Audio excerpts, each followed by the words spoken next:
The fluorescent lights hummed their familiar tune as Dr. Alan Mercer adjusted, his reading glasses squinting at the latest batch of lab results. At 44, he'd seen enough medical mysteries to know that most had mundane explanations: contaminated samples, human error, statistical flukes.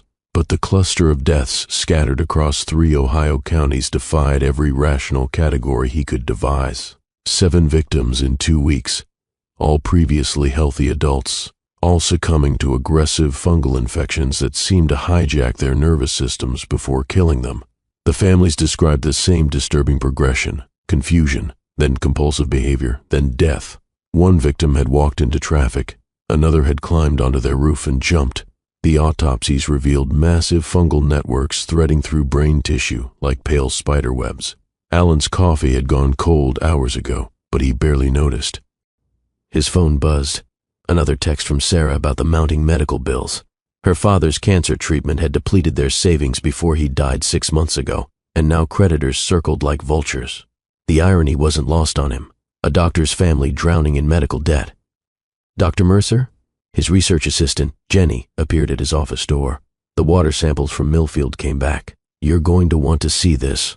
The Millfield samples represented Ground Zero, the small town where the first 3 deaths had occurred. What Alan saw under the microscope made his stomach clench. The fungal spores weren't just present, they were thriving, their cell walls abnormally thick and resilient. But more disturbing were the microscopic plastic fragments embedded throughout the sample, like tiny shields protecting the spores from standard antifungal treatments. Microplastics, Jenny said, reading his expression. They're everywhere now, drinking water, food supply, even in human tissue. But I've never seen them interact with pathogens like this. Alan thought of the cordyceps fungi that turned ants into zombies, forcing them to climb high and die in perfect positions to spread spores. The parallels were impossible to ignore, except these spores seemed engineered to survive in a world choked with plastic pollution. His phone rang. Sarah again.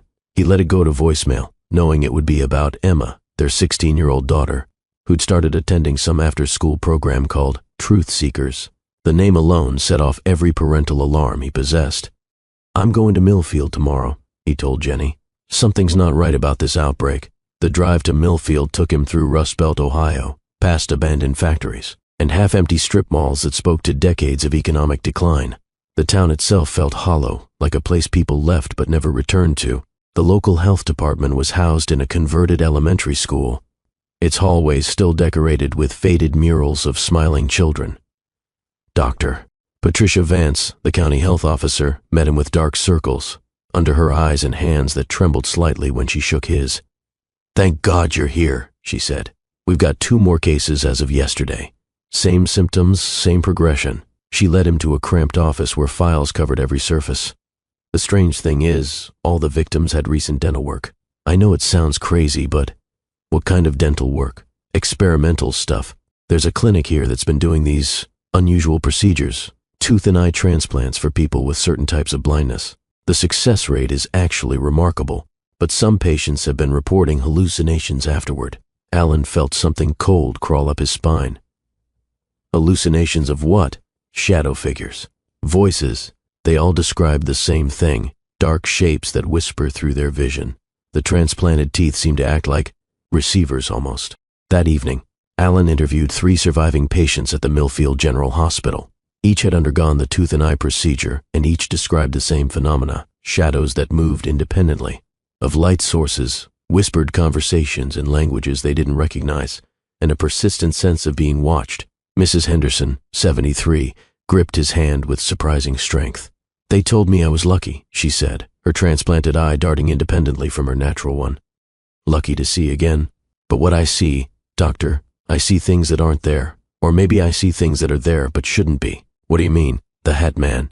He's been following me since the surgery. Tall, no face, just shadow.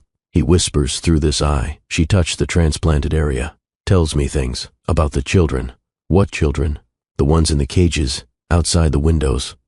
They're still there, doctor. Still waiting. Alan left the hospital more unsettled than when he'd arrived. On the drive back to his motel, he called Sarah. She answered on the first ring, which meant trouble. Emma didn't come home again, she said without preamble. She's with that group. Alan, I looked them up online. They're talking about population control, genetic purity. It's getting scary. I'll be home tomorrow. We'll figure this out.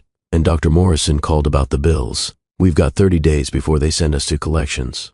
After hanging up, Alan sat in his car outside the motel, feeling the weight of multiple crises pressing down on him. His family was falling apart while he chased shadows and fungi. But something about Mrs. Henderson's words nagged at him. Children in cages, outside windows. He spent the night researching the history of Millfield. What he found made sleep impossible.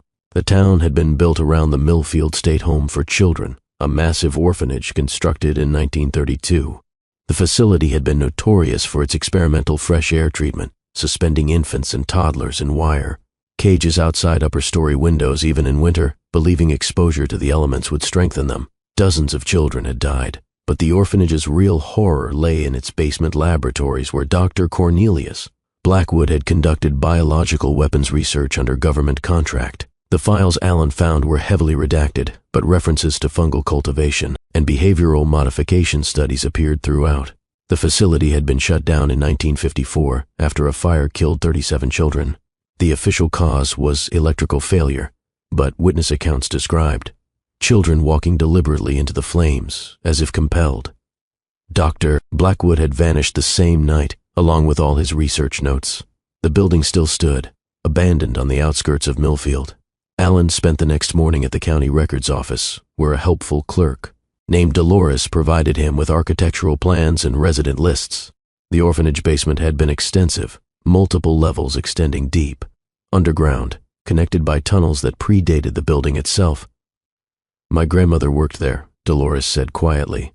As a nurse, she never talked much about it, but sometimes she'd mention the sounds. Sounds? Children crying, but not like normal crying. She said it sounded like they were trying to sing, but couldn't remember how. That afternoon, Alan drove to the orphanage. The building loomed against gray October sky, its broken windows like dead eyes. The infamous baby cages still hung from the third-floor windows, rusty and crooked, but somehow intact after decades of weather. The front door had been welded shut, but Alan found a basement window that gave way to his shoulder. Inside, his flashlight beam revealed a nightmare of decay and abandonment. Water damage had created perfect conditions for mold growth, and the air tasted thick and sweet. But it was the daycare center that stopped him cold. Someone had been using this place recently. Baby monitors sat on windowsills, their red recording lights blinking steadily. Children's toys were scattered across the floor, though they looked decades. Old wooden blocks and metal trucks that belonged to another era. Alan picked up one of the monitors and scrolled through its recorded footage. Most showed empty rooms, but one clip from 2 nights ago made his blood freeze. A tall shadow figure, impossibly thin, bent over an empty crib before dissolving into static. His phone had no signal in the basement, so he couldn't call for backup. But he'd come too far to turn back now. Following maintenance corridors deeper underground, he found Dr. Blackwood's laboratory. The room was larger than he'd expected, with examination tables and equipment that looked both antique and strangely advanced. Charts on the walls showed detailed drawings of fungal structures and human nervous systems, connected by arrows and notes in cramped handwriting. But the far wall made him stumble backward in revulsion. Hundreds of human teeth had been embedded in the concrete, arranged in perfect rows like some massive smile. Each tooth was surrounded by carved indentations that resembled eye sockets, and many of those sockets contained actual eyeballs, some fresh, some decades old, all staring with moist intensity. A voice behind him said, "Beautiful work, isn't it?" Alan spun around to find a man in a stained lab coat, tall and thin with no discernible face, just smooth shadow where features should be. The Hatman. "Dr. Blackwood?" Alan's voice cracked. "Blackwood died long ago. I am what he became, what we all become, eventually." The figure gestured to the tooth-studded wall, each one a receiver, each one a transmitter. "The children helped me perfect the design before they went into the fire. The fungus, you created it, improved it, enhanced it, made it compatible with your plastic world." The shadow thing stepped closer, and Alan smelled decay and chemical sweetness. "The spores are spreading faster now thanks to your pollution. Soon everyone will see clearly." Alan backed toward the wall, his hand closing around a rusty metal bar that had fallen from the ceiling. "The tooth transplants, you're spreading it deliberately. The patients volunteer. They want to see, and once they see, they understand their role in the greater organism. Your daughter understands. Ice flooded Alan's veins. Emma? She's been preparing, learning. The truth seekers teach valuable lessons about genetic superiority and population control. Soon, only the worthy will survive the transition. Alan swung the metal bar, but it passed through the figure like smoke. Laughter echoed from everywhere and nowhere. You cannot fight what you cannot understand, Doctor. But you can join us. Your expertise would be valuable. The wall of teeth began to weep, actual tears flowing from the embedded eyes, pooling on the floor in sticky puddles. The fungal smell grew stronger, and Alan felt something shifting in his lungs, as if spores were already taking root. But his scientist's mind was still working, still analyzing. The tears weren't random. They followed specific patterns like irrigation channels. The entire wall was a cultivation system, feeding and nurturing something vast growing beneath the floor. Without thinking, he pulled out his lighter and touched the flame to his sleeve, then to a pile of moldy papers nearby. The fire caught instantly, spreading with unnatural hunger. Stop! The Hatman's voice became multiple voices, a chorus of anguish. You'll destroy decades of work. Good, Alan said, and threw the burning papers at the tooth wall. The screaming that followed wasn't human. It wasn't even animal. It was the sound of a vast, interconnected organism realizing it was dying. The teeth began to crack and blacken, the eyes bursting like overripe fruit. Smoke filled the chamber, thick with the stench of burning flesh and something worse, the smell of corrupted dreams. Alan ran for the corridor as the fire spread behind him, following the maintenance tunnels back toward the basement. But the smoke was getting thicker, and he could feel the spores in his lungs multiplying, spreading through his bloodstream. He almost made it. The basement window was in sight when his legs gave out. The fungus had reached his nervous system, and his body was no longer entirely his own. Through dimming vision, he saw his hands moving independently, trying to turn him back toward the fire, toward the source. With his last conscious thought, he managed to pull out his phone and dial 911, gasping out the orphanage's location before the spores finally claimed his speech centers. The fire department found him 3 hours later, unconscious but alive. The basement was a total loss, everything burned to foundations and ash. But the fire had been contained to the building itself, prevented from spreading to the surrounding woods. Alan spent 2 weeks in intensive care, fighting off a massive fungal infection that the doctors called unprecedented but treatable. During his recovery, the remaining outbreak victims in Millfield began improving rapidly. The tooth and eye patients reported that their hallucinations had stopped entirely. Emma came to see him on his last day in the hospital. She looked tired but clear-eyed, no longer carrying the zealous intensity that had frightened Sarah. The Truth Seekers group disbanded, she said quietly. After you got hurt, people started asking questions. Turns out the leader had some pretty awful ideas about who deserved to live. She paused. I'm sorry, Dad. I should have listened to you. Alan squeezed her hand. We all get lost sometimes. The important thing is finding our way back. But late at night, alone in his hospital bed, Alan wondered if he'd really won. The spores were gone from his system, the immediate threat eliminated. Yet sometimes, in the corner of his vision, he caught glimpses of shadow figures that vanished when he turned to look directly. And sometimes, when the wind was right, he could swear he smelled something sweet and chemical drifting through his window. Epilogue, Manila, 2024. The taxi rattled through Manila.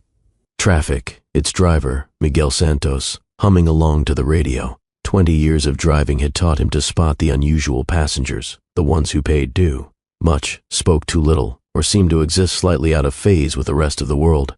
The man who'd flagged him down outside the medical district was all three. Where to, sir? Miguel asked, glancing in the rearview mirror. The passenger was middle-aged, American by his accent, with graying hair and tired eyes behind wire-rimmed glasses. He gave an address in Makati, then settled back into his seat with a weary sigh. Long day at the hospital? Miguel attempted conversation. Something like that. The man's reflection in the mirror seemed oddly faded, as if the glass wasn't quite sure he was there. I'm Dr. Alan Mercer, by the way, epidemiologist. Miguel Santos. You studying diseases here in Manila? In a way. I'm tracking something that started in Ohio about 20 years ago.